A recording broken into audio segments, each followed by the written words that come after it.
اعوذ باللہ من الشیطان الرجیم بسم اللہ الرحمن الرحیم قال فما خطبکن، اب بادشاہ نے طلب کر لیا سب کو، وہ بیگمات کو،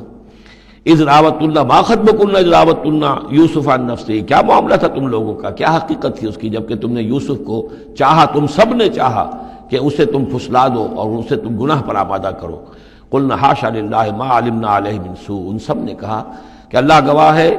ہم اس کے بارے میں ہمارے علم میں کوئی برائی نہیں ہے، اس کے نیت میں کوئی برائی، اس کی طرف سے کوئی اقدام، اس کی طرف سے کوئی غلط جو ہے کام قطعاً نہیں، جو بھی کچھ تھی غلطی وہ ہماری تھی۔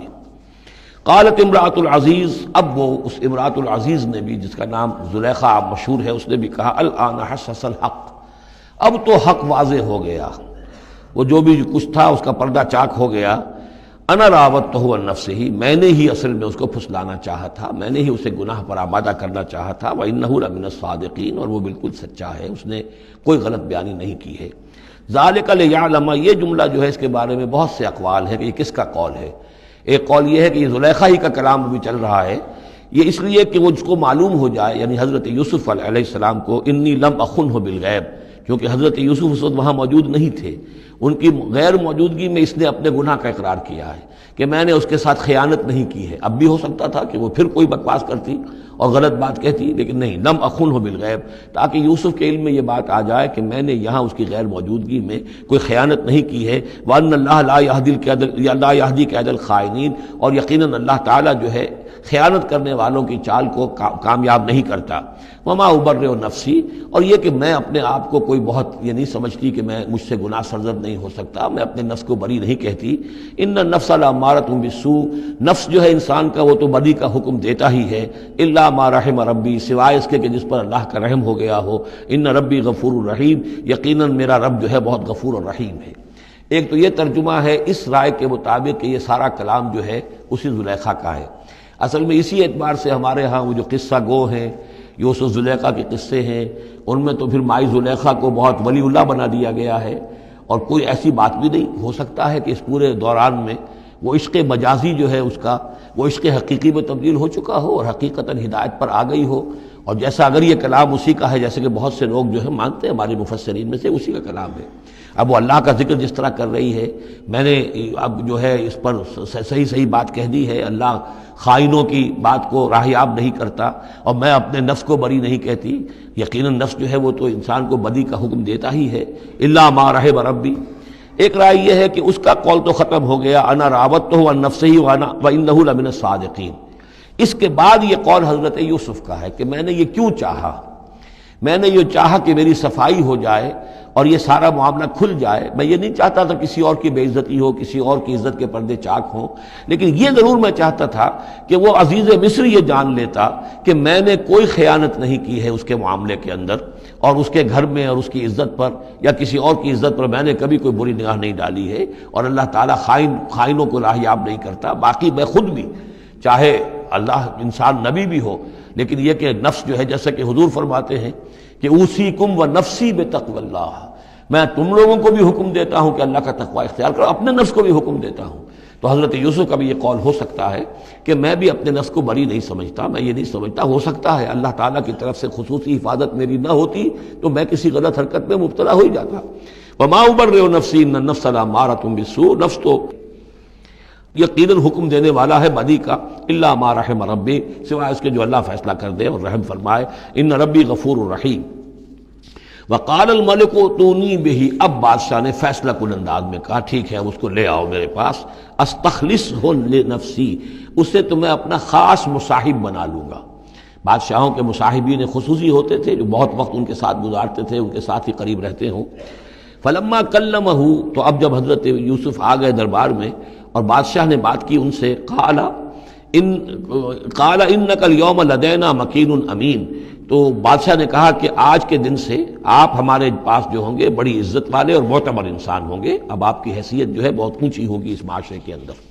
ہمارے بڑے درباریوں میں آپ کا شمار ہوگا۔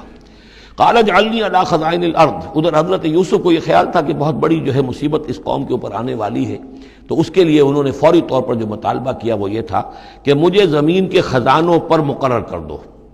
یعنی یہ کہ زراعت کا وزیر بنا دو، یا چیف سیکرٹری بنا دو یا وزیر خزانہ بنا دو کہ معیشت پوری میرے کنٹرول میں ہو، اس لیے کہ اس ملک کے اوپر جو آنے والے ہیں حالات وہ بہت ہی نازک ہیں، اور اگر اس کے لیے صحیح بندوبست نہ کیا گیا تو نہ صرف اس ملک کے لیے بلکہ آس پاس کے علاقے کے لیے بھی بہت خوفناک صورت پیدا ہو جائے گی۔ اس لیے کہ اصل میں یہ مصر ہی تھا کہ جو گرینری تھا اس پورے علاقے کے لیے۔ باقی آپ کو معلوم ہے اس کے بائیں طرف جو ہے مغرب میں بھی صحرا ہے، دائیں طرف بھی صحرا ہے، صحرا سینا ہے، تو یہ تو یہی علاقہ تھا کہ جس سے اناج وغیرہ پیدا ہوتا تھا، تو پورے علاقے کے لیے کفالت جو تھی اس کی زراعت جو ہے وہ یہیں سے ہوتی تھی۔ تو اس پورے علاقے پر بہت زبردست قحط آیا ہے، بہت زبردست قحط آیا ہے بعد میں۔ تو انہوں نے فرمایا کہ مجھے ان زمانوں کے ان سارے زمین کے جو خزانے ہیں اس پر مختار بنا دو۔ انی حفیظ علیم، میں حفیظ بھی ہوں، حفاظت کرنے والا ہوں، علیم بھی ہوں، جاننے والا ہوں، ماہر ہوں، میں یہ سارا بندوبست ٹھیک کروں گا۔ وَكَذَلِكَ مَكَّنَّا لِيُوسُفَ فِي الْأَرْضِ، اس طرح ہم نے یوسف کو تمکن عطا کیا زمین میں۔ يَتَبَوَّأُ مِنْهَا حَيْثُ يَشَاءُ، اب تو وہ جہاں چاہے وہاں ٹھکانہ بنا لے۔ اب مصر کی حکومت جو ہے پہلے تو اللہ تعالیٰ نے وہاں سے لا کر بدوی زندگی سے لا کر متمدن زندگی کے عین گڑھ میں مجدھار میں پہنچا دیا، عزیز مصر کے گھر میں پہنچا دیا۔ اب اس سے اگلا رتبہ جو ہوا ہے وہ تو یہ ہے کہ بہت ہی اونچا مقام و مرتبہ ہو گیا، اب خود وہ عزیز بن گئے ہیں، بہت بڑے ان کے پاس کے بڑے اختیارات ہوں۔ وَكَذَلِكَ مَكَّنَّا لِيُوسُفَ فِي الْأَرْضِ يَتَبَوَّأُ مِنْهَا حَيْثُ يَشَاءُ، وہ جہاں چاہے جگہ پکڑے۔ نصیب برحمتنا من نشاء، ہم اپنی رحمت دیتے ہیں جس کو چاہتے ہیں۔ ولا نضيع اجر المحسنین، اور نیکوکاروں کا اجر ہم ضائع نہیں کرتے۔ ولاجر الآخرۃ خیر للذین آمنوا، باقی یہ کہ اصل میں جو آخرت کا اجر ہے وہ تو بہت ہی بہتر ہے ان کے حق میں جو ایمان لائیں اور جو تقوی کی روش اختیار کیے رہے ہوں۔ وَكَانُوا يَتَّقُونَ۔ وَجَاءَ إِخْوَةُ یوسف، اب پھر دیکھیے کئی سال کی بات ہے، اب 7 سال گزر گئے جس میں کہ اچھی فصل ہوئی، حضرت یوسف نے بندوبست کیا، سٹوریج کیا، بہت بڑا جو ہے انہوں نے سٹور کر لیا گندم کا یا جو بھی اس وقت کا اناج تھا۔ اب وہ دوسرے 7 سال شروع ہو چکے ہیں، قحط پڑا ہوا ہے، اب دور دراز سے لوگ آتے ہیں مصر میں غلہ لینے کے لیے۔ یہاں راشن مقرر کر دیا گیا ہے، ہر خاندان کو ایک اونٹ کے اوپر جتنا سامان آ سکتا ہے، جتنا آ سکتا ہے ایک بورا جو اونٹ کی پیٹھ پر لگ سکتا ہو، 1 سال کے لیے وہ راشن ہے اس کا۔ تو لوگ آتے تھے باہر سے بھی، جو بھی قیمت دے سکتے تھے، جو کچھ ان کے پاس ہوتا تھا وہ دیتے تھے اور یہاں سے وہ راشن لے کر جاتے تھے۔ یہ نظام جو ہے وہاں چل پڑا ہے۔ اب گویا کہ یوں سمجھیے کہ لگ بھگ 10 سال کا فصل ہے ان دونوں رکوعوں کے مضمون کے درمیان۔ وجاء اخوۃ یوسف،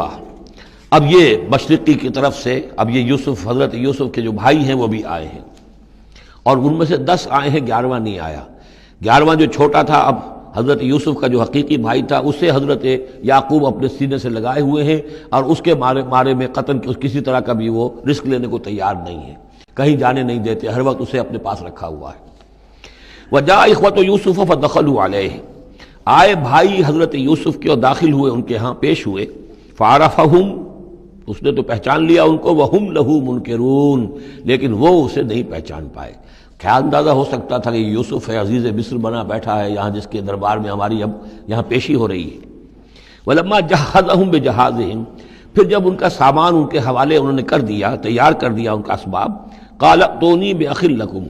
انہوں نے یہ کہہ کر کہ ایک اور بھائی بھی ہمارا ہے، اس کا بھی خاندان ہے، اس کی فیملی ہے، اس کے لیے بھی آپ ہمیں ایک اونٹ جو راشن کا ہے وہ اتنا جو ہے ایک اونٹ کا بورا وہ ہمیں دیجئے۔ ان کا لائے کیوں نہیں ساتھ؟ تم تو 10 آئے ہو، وہ 11واں کہاں ہے؟ اچھا اگر ہے تمہارا 11واں بھائی، ایک علیحدہ فیملی ہے، تو ایک اور اونٹ، ایک اور راشن جو ہے ایک اور فیملی کا میں تمہیں دے دیتا ہوں، لیکن اب جب آؤ تو اس کو ساتھ لے کے آنا۔ قال ائتونی بأخ لکم من ابیکم، اب جب آؤ گے تو اپنے بھائی کو جو تمہارے والد سے تمہارا بھائی ہے، ماں سے نہیں ہے، تمہارا جو باپ سے بھائی ہے، الا ترون انی اوفی الکیل، کیا تم دیکھتے نہیں ہو کہ میں پیمانے پورے بھر کر دیتا ہوں، وانا خیر المنزلین، اور جو باہر سے آنے والے یہ مہمان آ رہے ہیں میں ان کی خاطر مدارات کرتا ہوں، میں بہتر مہمان نوازی کرتا ہوں۔ فإن لم تأتونی، اور اگر نہیں لے کر آؤ گے اس کو، بہی فلا کیل لکم عندی، تو پھر اس کے حصے کا جو راشن ہے وہ میں تمہیں نہیں دوں گا، وہی جو یہاں آئے وہ اپنے حصے کا راشن لے جائے۔ ولا تقربون، اور پھر میرے قریب نہ آنا، اس سے پھر یہ کہ آپ نے اظہار ناراضگی بھی فرمایا۔ قالوا سنراود عنہ اباہ، انہوں نے کہا کہ کوشش تو ہم کریں گے ابا جان کو کسی طریقے سے پھسلانے کی، وإنا لفاعلون، کچھ کر ہی گزریں گے انشاءاللہ، لے آئیں گے۔ وقال لفتیانہ، اور حضرت یوسف نے اپنے جو نوجوان کام کرنے والے تھے چھوکرے جن کو کہا گیا ان سے کہہ دیا اجعلوا بضاعتهم فی رحالہم، یہ جو پونجی لے کر آئے تھے، ظاہر بات ہے کہ دیہات سے آئے کیا لے کر آئے ہوں گے، کچھ اون لے آئے ہوں گے، بھیڑیں بکریاں جو پالی ہوئی ہیں تو اس کی کچھ اون لے آئے، یا کوئی اس طرح کی چیزیں جو دیہات سے لا کر اور یہ شہر میں اب اس کو پیش کر رہے ہیں تاکہ اس کے عوض انہیں غلہ دیا جائے۔ تو فرمائی جعلوا بضاعتهم فی رحالہم، یہ ان کے اسباب میں ان کا جو سارا سامان ہے جو یہ لے کر آئے تھے، یہ پونجی یہ بھی واپس کر دو، اسی میں رکھ دو، جب اس میں گیہوں بھرو گے ان کے کجاووں کے اندر وہ سامان بھی رکھ دینا، لعلہم یعرفونہا، تاکہ وہ پہچانیں اس کو اور میرے اس احسان کو سمجھیں جا کر، اذا انقلبوا الی اہلہم، جبکہ وہ اپنے اہل و عیال میں واپس پہنچیں گے، لعلہم یرجعون، تو شاید کہ پھر وہ میرے اس احسان کو بھی مانتے ہوئے پھر وہ دوبارہ آئیں۔ صدق اللہ العظیم۔